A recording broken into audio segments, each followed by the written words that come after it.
So y'all see we out here in Story. Come see the pussy nigga the game. Let's see what he talking about. See what they talking about out here. Give you the luxury on the other things they don't. And they honestly do you a favor because you're not even supposed to be inside. Yeah, but let's be honest. I'm always in this club, and now you want to let me in because the day of the game's here. So okay, this is what I'm gonna tell you to do. This your whip, right, pussy nigga? This your whip. I'm out here, boy. I'm outside. You can come out here when you want, boy. Come get these hands. You said you're looking for me. This my city, boy. Right here, nigga. Club Story, nigga. You see it, boy. I'm right here, and you don't want to come out. And you told the bouncers don't let me in, pussy boy. I'm right out here still, boy. You already know, bro. Look. They don't want to let me in. Because the game say don't let them. Look at this whip right here.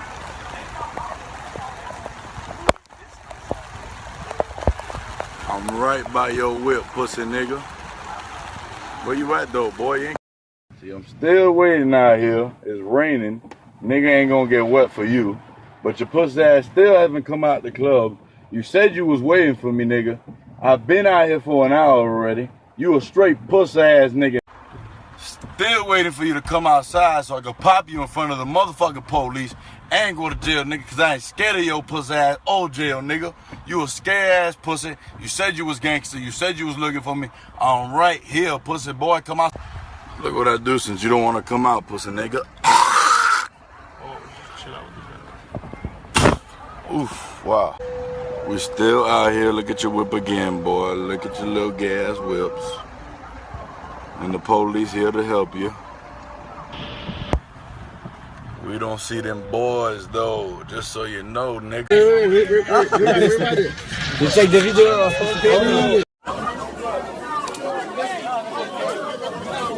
Go.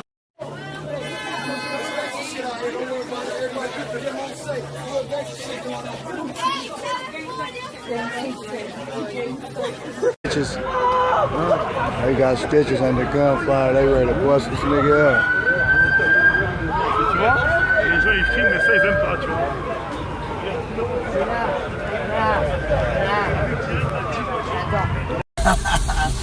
Hey man, that man Stitches just got his whole mouth busted open in front of the motherfucking police, man. Hey, Sonic was there. So I'm finally out of jail because that pussy ass nigga had cops all at his show that he was paying off, and they took me to jail for no motherfucking reason. And he had his nigga sucker punch me, who I didn't even know who was with him.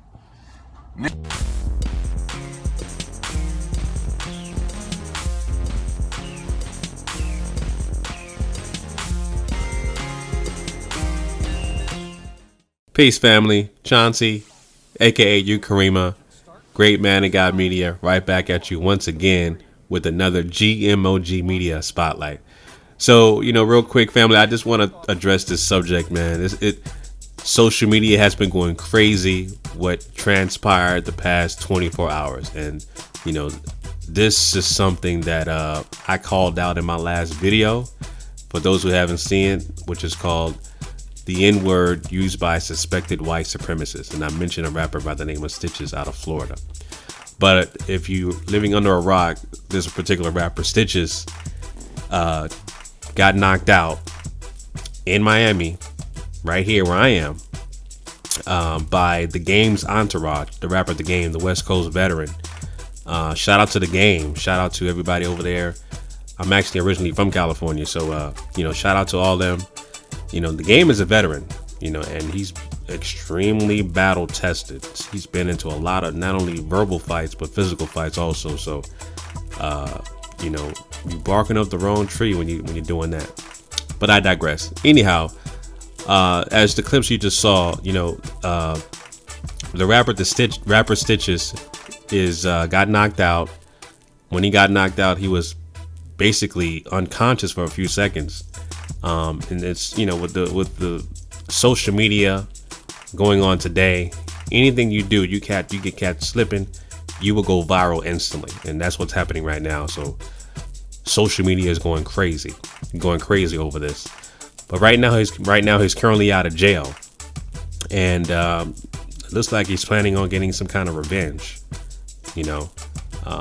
So this guy is an independent artist, and I will say this, you know, and I mentioned in my other vlogs as well, when you have a white rapper who glorifies drug dealing, violence, things of that nature, and you're doing it in a way where it's very gimmicky and it's not selling, you're not going to get that much attention from major record labels at all.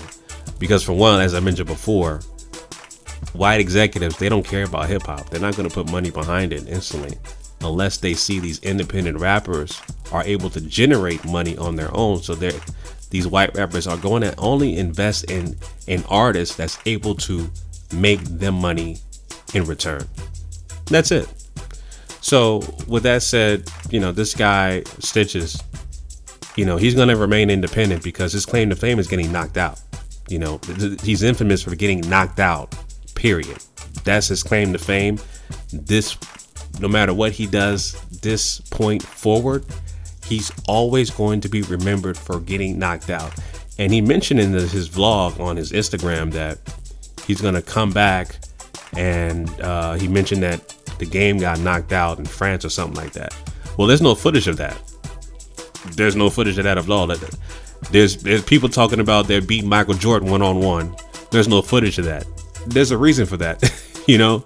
So, I mean, you could talk about people taking L's. Yeah, people take L's every day, but it's not caught on camera. It's not recorded, and it's not for the world to see, okay? Unfortunately, your incident, you got knocked out on camera, and it's everywhere. It's viral. So you can't escape that, and unfortunately, that is your claim to fame. Your claim to fame is only going to be you getting knocked out. It has nothing to do with your music whatsoever. And, you know, the thing about this, you know, hip hop, especially with white people, I respect artists. I respect white artists like Eminem. You know, Eminem was a suspected white supremacist up until he was able to create jobs and give black people positions of power, like the 50 Cents of the world, aka Curtis Jackson's, you know, D12, people like that. So in Slaughterhouse, he created a lane for black people, and he was able to give black people positions of power. So I applaud him for that.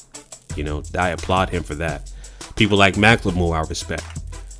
People like Logic, I respect. People like indie artists that have been out for a while, like 7L and Esoteric, Virtuoso. People like that, I respect them a lot. Peanut Butter Wolf, who started Stone Throw Records, much respect to that guy. He's been a pioneer since day one. So I respect those guys, and those guys are needed in hip hop. But people like Stitches, unauthentic, not natural at all. It's basically a persona. And like I said before, you put people like that in front of a grand jury and they're about to be prosecuted, all of that nigga talk goes out of the window. Okay? All of that nigga talk goes out of the window. They will be able to perfectly describe the black man who tried to rob them to a T. Okay? You put him in front of a interrogation room, and if they have to tell exactly in full detail to the cops, aka the race soldiers, exactly what happened to them regarding their incident with the black man or black suspects, they would describe them to a T and get off scot-free, because it's all about the first law of nature, self-preservation. White people will protect themselves and protect their lineage. It's just that simple. So, you know, they're going to show their true colors. And when you have situations like this, like I said, it's unauthentic. It's completely unauthentic when you have that kind of persona. Call yourself Stitches. You were known as Lil Phil before, you know, and there's a detailed article by, shout out to MiamiNewTimes.com. It's a real funny story. I just want to read this little snippet that I saw on this particular article that they wrote last year in August on this rapper Stitches, MiamiNewTimes.com. So I'm gonna read this little snippet. So quote, Roel Luciano, a 27-year-old Miami Gardens resident, was a Stitches fan until late June. Quote, not anymore. Luciano says he's a bitch. On June 29th, Luciano tells New Times he found a gold chain Castabanas, which is Stitch's real name, Phil Castabanas, and that's actually a Greek name, but I'll get into that later, had thrown out a chain in a moving car traveling Interstate 95 during the late afternoon rush hour. Indeed, Castabanas found a video on Instagram that shows him hurling the chain out of the sunroof. About 20 minutes later, Luciano saw the 16-second clip and began scanning the 4 lanes in front of him. Was bumper to bumper. Luciano says traffic was moving really slow and I was looking out for it. Sure enough, the chain was sitting in one of the middle lanes. He says he stopped his car, got out and snatched the chain off the pavement. When he took it to a pawn shop to determine the value, he says he was told it was gold-plated copper. It was faker than silicone titties. Luciano says when I called him out on Instagram about that chain, Stitches blocked him. Oh man, that is hilarious. So like I said, man, this whole thing is a farce. Your claim to fame is getting knocked out. Your claim to fame is, glorifying drugs and that kind of thing. I would definitely respect this guy if he came out and just basically said, I'm a white supremacist. I care about white people. I want to see black people get mistreated. I would definitely respect him for that. If he talked about, UFOs or some weirdo stuff, I would definitely respect him for that. But I can't respect, this guy talking about, what he's doing right now, saying the N-word and acting like he's black when he's not. It's completely unauthentic. It's unnatural. It's like me trying to, talk with a British accent. I can't do that. I can't stick with that persona, but it is what it is. So I just wanted to just bring that up, family. I think his next move, which, silently behind closed doors, I think he's going to go for a lawsuit, because that's what white people naturally do. You get knocked out like that, and you're an independent artist. You are a walking brand. You got to protect that brand. So I think he's going to go for a lawsuit. That's what they naturally do. If not, you better look forward to doing that, because that's the smartest thing to do. And that's what white people naturally do anyway. They go for a lawsuit and they try to sue for whatever the case may be. But shout out to the game, because the game didn't have to put his hands on. He used one of the rules in 48 Laws of Power by using someone else to do your job. That's one of the laws in 48 Laws of Power. So he didn't have to put his hands on them directly at all. He had one of his peoples do it. So that's a bravo move by the game, a veteran of the hip hop, world. So this story still continues. The game is still in South Florida right now as we speak. I believe he has a show in Miami, in North Miami Beach. And Stitches is out of jail. So who knows what's going to happen. But again, I think Stitches is going to go for a lawsuit behind closed doors. And like I said, we'll see what happens. But I think it's going to go what white people naturally do, which is self-preservation. All right, family, that was basically it. So I just wanted to touch spaces with that. I think it's a crazy story, and it's going to continue. So we'll see what happens, family. All right, family. Chauncey, a.k.a. Karima, Great Man of God Media, signing out. Peace.